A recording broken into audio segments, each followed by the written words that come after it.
자, 오늘 저와 여러분들이 함께 나누실 말씀은 사도행전 4장 6절부터 11절까지 말씀입니다. 사도행전 4장 6절부터 11절까지 말씀 우리말 성경으로 함께 하나님의 말씀을 한 목소리로 같이 읽으시겠습니다. 거기에는 대제사장 안나스가 있었고 가야바, 요한, 알렉산더와 대제사장 가문의 사람들도 있었습니다. 그들은 베드로와 요한을 앞에 세워놓고 너희가 무슨 권세와 누구의 이름으로 이런 일을 했느냐라고 신문하기 시작했습니다. 그때 베드로가 성령이 충만해 그들에게 말했습니다. 백성의 통치자들과 장로들이여, 오늘 여러분이 걷지 못하는 사람에게 일어난 선한 일에 대해 해명하라고 우리를 부른 것이라면, 또 그가 어떻게 낫게 됐는지 묻는 것이라면, 여러분과 모든 이스라엘 백성들은 이 점을 알아야 합니다. 이 사람이 다 나아서 여러분 앞에 서게 된 것은 여러분이 십자가에 못 박았지만 하나님께서 죽은 사람들 가운데서 다시 살리신 나사렛 예수 그리스도의 이름으로 된 것입니다. 이 예수는 건축자들이 버린 돌이지만 집 모퉁이 돌이 되셨습니다. 아멘. 할렐루야. 네, 여러분 한 주간 동안 평안들 하셨습니까? 예. 자, 예수께서 하늘로 올라가신 이후 오순절날 마가의 다락방에서 기도하던 120명의 제자들에게 성령이 임하게 됩니다. 그러자 버려진 아이들처럼 두려움 속에 있던 그들이 담대하게 예수를 증거하는 복음의 증인들이 되었고, 특별히 베드로의 설교를 통해서 수많은 사람들이 세례를 받고 예수를 믿는 성도가 됩니다. 크리스천이 된 것이죠. 그리고 이들이 멤버들이 되어서 지상에 처음 이 지역교회인 예루살렘 교회가 시작됩니다. 자, 베드로가 이들 앞에서 복음을 선포하자 예수 그리스도를 믿게 된 수천 명의 사람들이 교회 안으로 들어오게 됩니다. 큰 부흥이 일어났던 것이죠. 그러자 곧바로 예수를 십자가에 못 박았던 종교 지도자들로부터 핍박과 박해가 시작됩니다. 그들은 베드로와 요한을 잡아서 감옥에 가두고 그 다음날 그들을 종교 지도자들 앞에 세우고는 그들을 신문하기 시작했습니다. 자, 이 종교 지도자들은 아시다시피 예수 그리스도를 십자가에 못 박으라고 결정했던 사람들이었습니다. 자, 그런데 베드로는 그들 앞에 서서 이전에는 그들이 두려워서 예수를 배신하고 도망쳤던 그 베드로가 당당히 그들 앞에 서서 너희들은 건축자들이다 라고 그들에게 말합니다. 그리고 그런 건축자들인 너희들이 원하는 건축을 하기 위해서 예수 그리스도를 버렸다라고 담대하게 말합니다. 자, 하나님을 사랑한다고 말하던 이스라엘 종교 지도자들이 왜 예수님을 로마 빌라도의 법정에 세워서 예수님을 십자가에 못 박게 했습니까? 특별히 예수께서 안식일에 병자들을 고치신 이후에 대제사장들과 종교 지도자들은 예수를 십자가에 죽이기로 결심을 합니다. 이들 종교 지도자들은 예루살렘에서 드리는 성전 제사를 중요시했어요.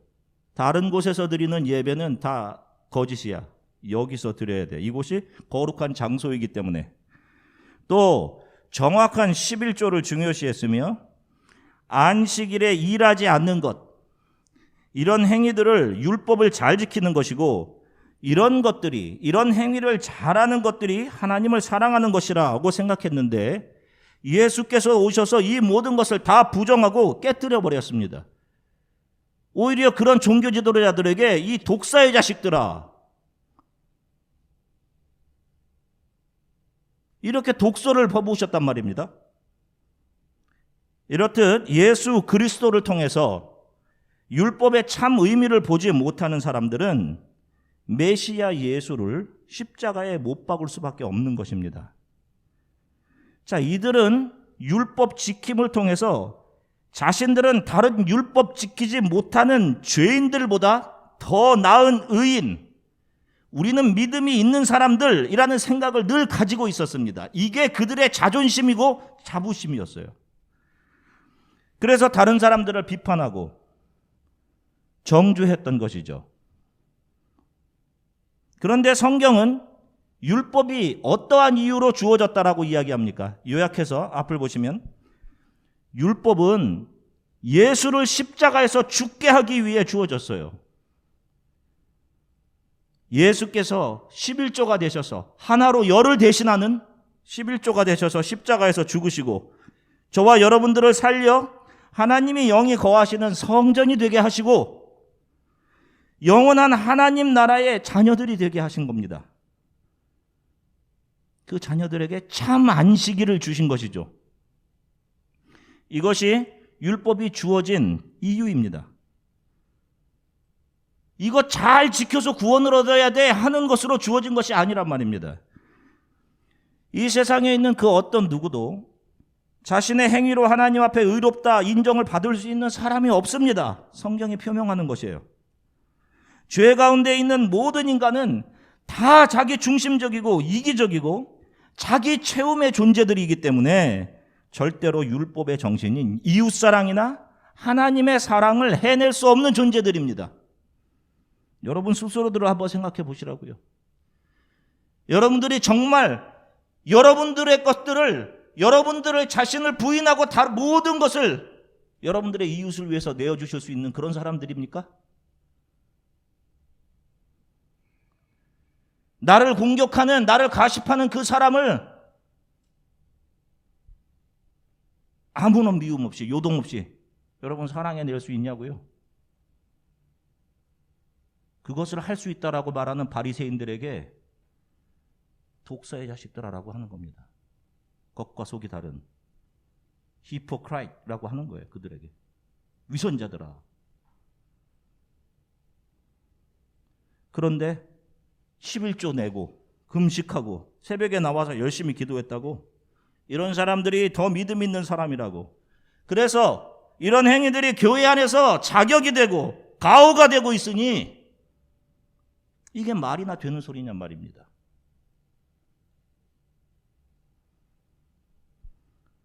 게다가 당시 종교 지도자들은 세상 나라인 로마와 결탁이 되어 있었어요. 그들과 좋은 관계를 유지함을 통해서 유대 땅에서 자신들의 종교적인 영향력을 로마로부터 보장받을 수 있었습니다.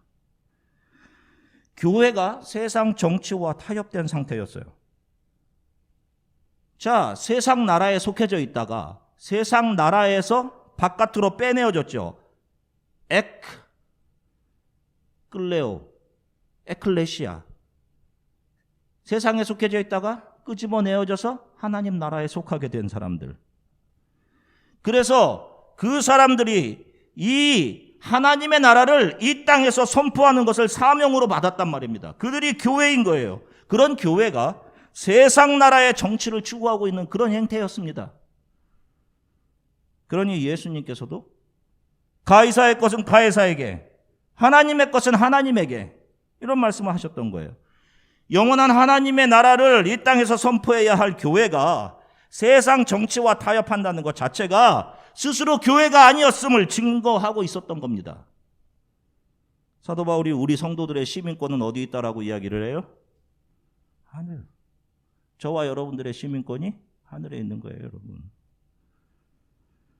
베드로는 예수 그리스도를 메시아로 믿지 않고 살아가는 모든 이들을 건축자들이라고 규정하고 있는 것입니다. 그리고 이들이 세워가는 건축이란 자신들이 꿈꾸는 야망을 건축하는 그런 행위와 사고, 심지어는 이들이 자신의 유익을 위해 맺는 모든 인간관계까지 다 포함하는 거예요. 그걸 이 건축가들이 세우는 건축이다라고 하는 겁니다. 그러면 질문이 생기죠. 살아가면서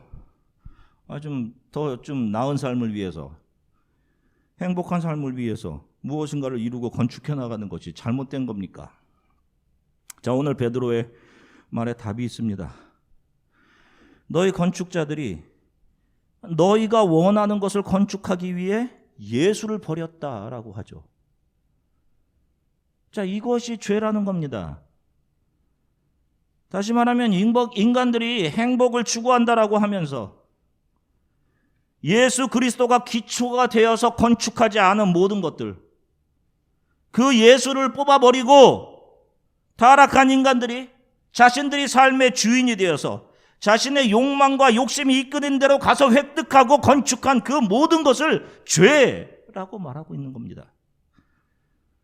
아무리 종교적인 행위라고 해도 그것이 눈으로 볼 때 뭐 말씀을 잘 지키는 것처럼 보여지고 그래서 믿음이 있어 보이는 행위들이라 할지라도 그것이 예수를 통해 하늘의 것으로 이해되어지고 그래서 그 예수 그리스도가 내 안에 왕으로 오셔서 나는 나의 왕자리를 예수께 내어드리는 자기 부인으로부터 나오는 것이 아니라면 그런 모든 행위들은 다 죄라는 겁니다.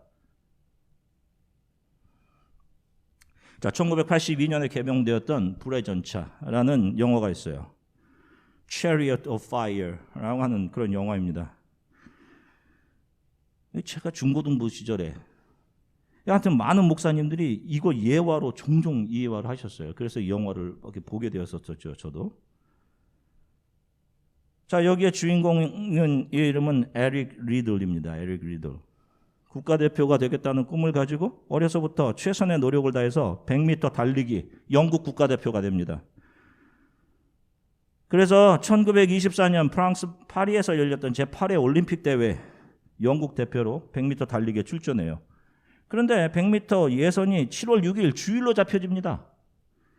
그래서 장로교 신자였던 에릭 리들은 자신은 주일에 달릴 수 없다며 경기 출전을 포기합니다. 그리고 나중 주일이 아닌 다른 날 일정이 잡혀있던 자신의 주종목도 아닌 200m와 400m 다른 선수에게 양보를 받아서 거기에 출전해요. 그리고 동메달과 400m에서는 금메달을 얻게 됩니다. 그 영화를 보면 그가 400m 마지막 결승점에 막 이 젖먹던 힘까지 다 내서 뛰어가면서 이런 말을 합니다. 주여 내가 여기 있나이다. 나를 도우소서. 그러자 그 영화를 보면 엘리야가 승천할 때 나타났던 그 Chariot of Fire, 불말과 불병거가 그 옆에서 그와 같이 달려요. 이렇게. 그가 금메달을 따요. 그 에릭 리들이 자신의 주종목인 100m를 포기하면서 이런 말을 하죠. 주일은 예배하는 날이기 때문에 저는 달리지 않습니다. 여러분 어떻게 생각하십니까? 대단한 믿음을 가진 사람으로 보여지지 않으세요? 자, 그런데 만약 에릭 리들이 육상 선수가 아닌 GS 수술의사였다라고 한번 생각을 해보시죠. 그리고 그의 신앙심에 환호하는 사람들이 주일에 내가 사랑하는 가족 중 한 명이 긴급 수술이 필요해 이 에릭 리들 선생님에게 찾아간 사람이라고 생각해 보세요. 이 수술의사 선생님이 주일은 예배하는 날이라 나는 수술 안 한다라며 수술하지 않아서 만약 자신의 사랑하는 가족이 죽었다면 그래도 그에게 놀라운 신앙심이라고 그를 지켜 세울 수 있겠냔 말입니다. 그 영화에 등장한 실제 인물인 에릭 리들 선수의 문제가 아닙니다. 분명 그도 수많은 실수들을 통해서 복음을 점점 잘 이해해간 신실한 크리스찬으로 만들어져 갔을 것이라고 생각합니다. 그것이 성령께서 하시는 일이기 때문이에요. 저도 그런 과정을 겪었죠. 여러분들 역시 그런 과정에 있는 것이고요. 그런데 문제는 이런 인간을 영웅시해서 인간의 가능성을 부추기고 돈을 챙기려는 영화 제작사들이고 더 큰 문제는 이런 것을 설교 안에서 예화로 담아 설교하는 목회자들이 문제인 겁니다.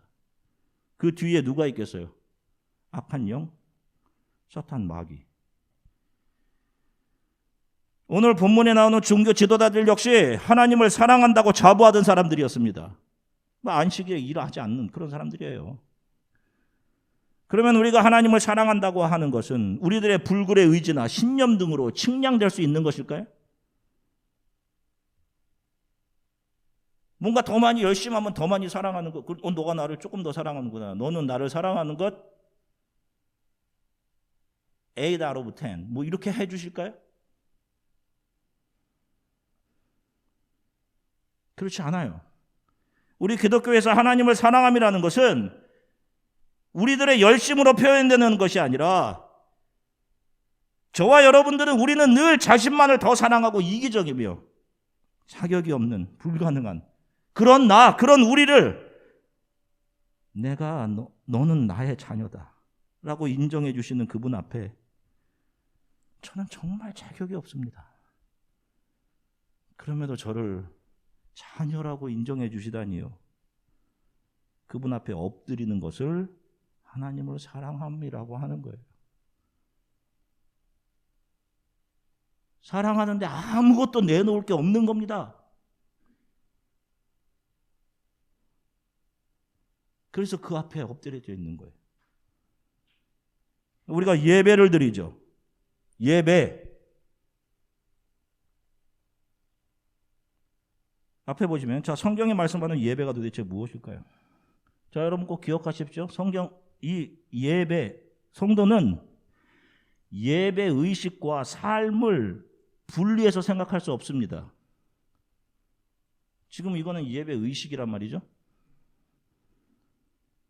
자, 예배는 그리스어로 프로스퀴네오라고 합니다. 헬라어로 프로스퀴네오. 이 의미는 두 손을 뻗어 머리를 숙이고 입 맞추다. 성경에 이런 예들이 나오잖아요. 예수의 발 앞에 향유를 부은 여인이 예수의 발을 씻고 향유를 붓고 입 맞추죠. 엎드려서 눈물로 그 발을 적시고. 예배. 그것이 영어로 제일 잘 표현한 것을 골라보니 intolerable reverence. 여러분 제가 설명드렸죠. 하나님의 임재 앞에서 느끼는 경외. 의역에서 하나님의 임재 앞에서의 자세. 여러분 그거 어떻게 하겠어요? 그 하나님의 임재 앞에서.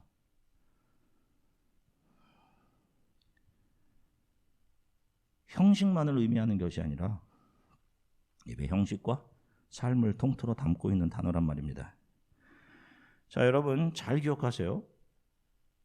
우리 크리스찬들은 예수께서 부활하신 주일에 함께 모여서 예배하는 것을 삶의 가장 우선순위, 탑 프라이어리티에 두고 있어야 합니다. 우리보다 먼저 신앙의 길을 간 모든 성도들이, 교회들이 그렇게 했어요. 환난과 핍박 중에서도, 카타콤 안에서도 모였어요. 주일에.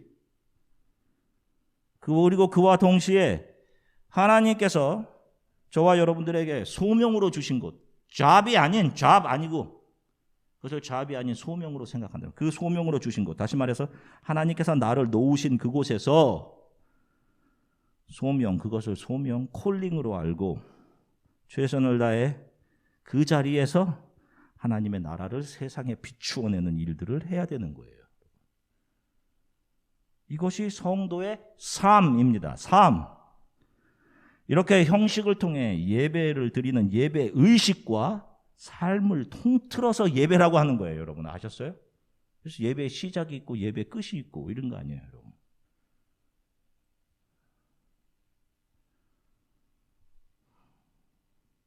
이것을 모르기 때문에 예배 의식에 이렇게 잘 참여하고 예배 잘 드렸다. 이거 잘 삼성한 거 예배 잘 드렸다고 생각하고 예배 의식이 마치고 나가자마자 부부가 싸우고 응? 주중에 직장에서 직원들에게 함부로 대하고 하는 그런 일들이 일어나는 겁니다. 그리고 이거 하나님 없이 살아가는 거예요. 이런 사람들은 아무리 주일 예배 참석하고 주중에 새벽기도, 주일 낮 예배, 저녁 예배, 수요 예배 이렇게 주중에 그런 거 예배를 잘 참석해도 하나님이 받으시는 예배를 드린 사람이 아닌 겁니다. 무엇이 없던 거예요? 무엇이? 삶. 소명으로 주어진 삶. 마태복음 10장, 13장에는 씨 뿌리는 사람의 비유가 나옵니다. 자, 이 비유의 주체가 씨 뿌리는 자 이렇게 아예 규명을 하고 있어요. 누구예요? 하나님이죠. 여호와 하나님. 자, 그분이 길가에도 돌짝밭에도 가시덤불에도 좋은 땅에도 씨를 뿌리는 장면이 나와요. 그래서 이 비유를 말씀을 가지고 우리도 열심히 노력해서 좋은 밭이 되자 라고 하는 전혀 얼토당치도 않은 말들을 하시는 분들도 있으신데 밭이 스스로의 노력으로 좋은 밭이 될 수가 있어요? 저기 바깥에 있는 밭이 스스로? 씨 뿌리는 농부가 그 밭을 기경해 주어야 됩니다. 풀도 뽑아주고 그죠? 해줘야 돼요. 기경해줘야 돼. 우리 인간 건축자들의 마음이 바로 하나님의 말씀이 들어갈 틈이 없는 딱딱한 돌짝밭 같은 상태, 가시덤불인 상태, 그런 상태인 거예요. 그런데 그런 우리들의 마음을 누가 부수고 들어오시는 겁니까? 예수 그리스도이시죠. 마태복음 21장 44절 말씀 같이 읽으시겠습니다. 누구든지 이 돌 위에 떨어지는 사람은 산산조각이 날 것이며 이 돌이 어느 사람 위에 떨어지든지 맞는 사람은 가루가 될 것이다. 보세요. 바로 이 세상의 건축자들이 버린 거친 돌, 이거 쓸모없는 돌이라고 버렸죠. 자기 거 세우기 위해서 버렸어요. 예수를. 그 예수께서 그렇게 교만하고 완강한 우리들 안에 불가항력적으로 들어오셔서 우리들이 세운 세상의 건축물들을 깨어버리시는 거죠. 다니엘서에서 신상을 버렸던 그 날라온 돌. 우리들이 세운 세상의 건축물들을 깨어내시고 우리들 안에 기초석, 모퉁이 돌이 되셔서 우리들 안에 예수라는 돌이, 이건 내 거야, 내가 주인이야.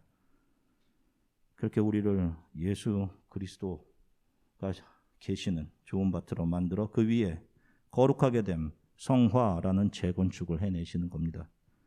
성화라는 재건축을 위해서 그분이 먼저 우리들의 욕심과 욕망의 건축물들을 허물어 내시는 거예요. 크리스천이 거룩한 하나님의 자녀로 완성되어져 가는 건축은 성령께서 그들 안에 있던 옛것들, 욕망들을 허물어 내시는 것에서부터 시작을 합니다. 그래서 크리스천들은 삶에서 자신의 것들이 성령에 의해서 무너져가는 모습을 보면서 울고 속상해함을 반드시 경험하게 됩니다. 이게 뭡니까 주님? 이게 믿으면 잘 되는 줄 알았는데 이게 왜 이렇게 하시는 거예요 도대체? 시편에 보세요. 왜 다 그런 탄원하는 거 아닙니까? 이게 뭡니까? 난 좀 잘 되는 줄 알았던데 하나님. 저 세상 사람들이 더 잘 되잖아요 지금. 남은 거 하나도 없습니다 지금. 이렇게 울며 따지며 하나님께 매달리죠. 하나님이 외면하시는 것 같아 보이죠. 정말 하나님 계시는 겁니까?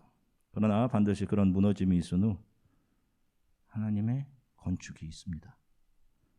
거듭난 사람들이 한결같이 이런 옛 건물들의 무너짐을 경험했던 사람들이고 그런 경험들 안에서 나를 가르치시고 예수님이 어떤 분이신지를 알게 하시며 이 세상의 그 어떤 풍파나 조수에도 넘어지거나 무너지지 않도록 믿음의 신년이 인내를 만들어내고 그 인내가 우리를 어떠한 상황 속에서도 조금도 부족하지 않도록 만들어내 가시는 겁니다. 그래서 매일의 삶에서 내가 주인 삼았던 모든 것들이 주님 앞에 내려놓아질 수 있는 것이고 내가 쓰고 있던 왕관을 주님의 발 앞에 놓아드릴 수 있는 거예요. 이게 내 거가 아니었습니다, 주님. 그러면서도 참 건축가이신 여호와 하나님이 나의 하나님이시며 그분이 나의 삶을 이끌어 가신다는 그분의 신실하심에 대해 감사하며 기뻐하며 주를 찬양하는 사람들이 크리스천들, 성도들인 겁니다. 지금 여러분들이 시작하거나 지금 여러분들이 추구해가고 있는 모든 일들에는 반드시 예수 그리스도가 머릿돌로 계셔야 하는 겁니다. 여러분들이 계획하고 하는 모든 것들에 그분을 예배하고 그분이 주춧돌이 되어 있지 않는 그 모든 것들은 무너져야 하는 것들이에요.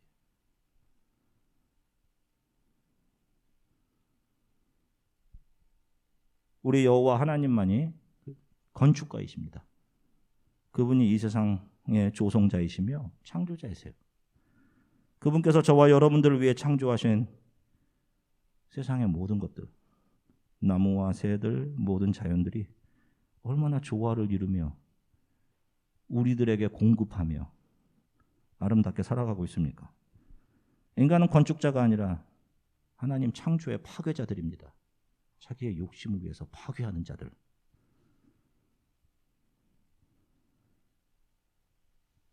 힘들 때마다 여러분 바깥으로 이렇게 한 번씩 보세요. 하나님께서 저 자연의 모든 것들 아름다운 조화를 이루시도록 하시듯이 그 하나님께서 저와 여러분들이 겪고 있는 모든 일들 역시 우리들을 예수 안에서 흠없는 온전한 모습으로 하나님의 자녀로 창조해 가실 과정들이 분명한 것입니다. 그래서 그것이 우리의 찬양의 이유가 될 수 있는 겁니다. 신앙의 길은 수고롭고 힘든 길입니다. 여러분 이 길을 쉽게 가시려고 하지 마세요. 힘든 길이에요. 성경은 신앙의 길을 십자가의 길이라고 말합니다. 고난의 길이요 수많은 눈물을 흘리며 가는 것이 신앙의 길입니다. 여러분. 동시에 영광스러운 길이기도 하고요. 한 주간도 잘 이겨내시고 예수께서 우리 안에서 우리들의 삶을 인도해 가고 계신다는 것을 확신하십시오. 우리들이 바라는 소망이 무엇인지를 잘 점검하시면서 선하신 주님을 찬양하며 견뎌내시는 한 주간이 되시기를 주 예수 그리스도의 이름으로 간절히 축원합니다. 잠시 기도하겠습니다. 좀 그렇게 기도했으면 좋겠어요, 여러분. 지난날 동안 우리 안에 누가 왕이 되어 있었는지, 나는 건축가가 아니었는지, 주님이 앉으셔야 할 자리에 내가 앉아있진 않았는지, 하나님 혹시 내가 내 욕망, 욕심을 건축하고 살아왔다면 저를 긍휼히 여겨주시고 제 안에 세워진 나의 건축물들을 무너뜨려 주십시오. 지금까지 세워왔던 것들 잃어버리지 않을까 하는 두려움들이 있었는데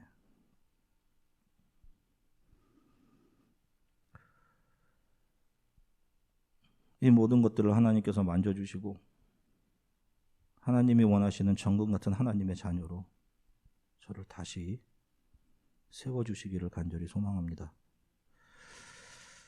주님이 거하시는 거룩한 집 되게 해주십시오. 우리 이렇게 잠시 말씀을 기억하며 잠시 함께 기도하겠습니다. 주님 참 감사합니다. 주님 오늘 사랑하는 성도들과 함께 하나님 말씀 나누게 하셔서 참 감사합니다. 주님 하나님을 사랑한다고 이야기하고 하나님 말씀을 잘 지킨다고 했던 이들이 예수 그리스도로 십자가에 못 박았습니다.